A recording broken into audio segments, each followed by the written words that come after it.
Today I will teach you how to make a double jump feature on Scratch. First, make these three variables: double jumped, jumped, and vel.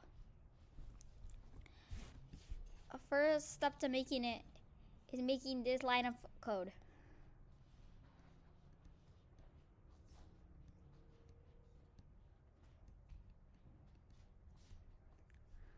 You may pause if you need to.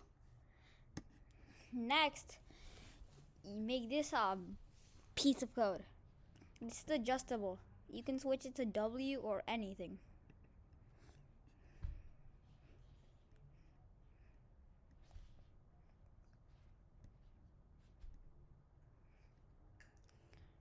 So let's test it out. Let's see if it does work.